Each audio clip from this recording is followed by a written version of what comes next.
Start. In the present case, the respondents in the writ petition had raised a specific plea of delay as a bar to grant relief to the petitioners. In our view, it was perhaps necessary for the court to have specifically dealt with this issue. It is now well settled that a person who seeks the intervention of the High Court under Article 226, should give a satisfactory explanation of his failure to assert his claim at an early date. The excuse for procrastination should find a place in the petition filed before the court, and the facts relied upon by him should be set out clearly in the body of the petition.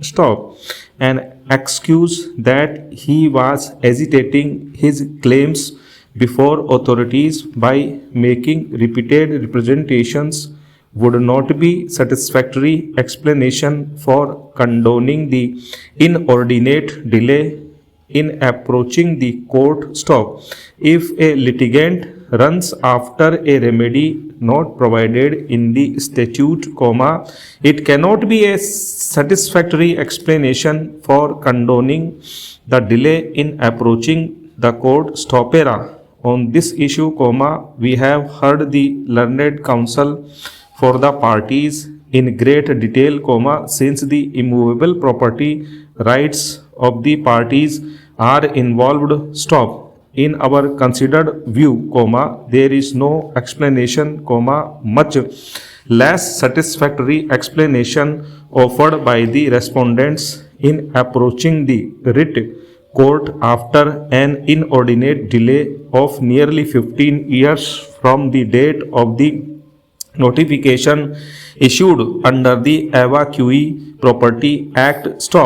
For the delay from 1952 to 1955, the contesting respondents would only submit that they were not aware of the notification issued under the Evacuee Property Act, since no notice was served on them, though a public notice was issued by the authority under the Evacuee Property Act.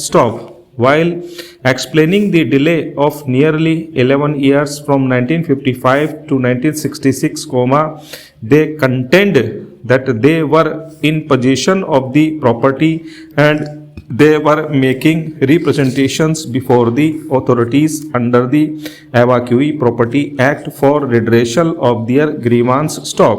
The delay after the orders were passed by the Settlement Commissioner in the year 1983 till the writ petition was filed in the year 1990, it is explained that they had moved the state government show motto to revise the order passed by the Chief Settlement Commissioner, and since the state government returned their request, they had approached the High Court to issue directions to the state government to issue appropriate directions. In our considered view, there was inordinate delay in approaching the authorities for redressal of their grievance. As rightly contended by Shri Mukund, even when they approached the authorities, they were claiming wrong reliefs or incomplete reliefs.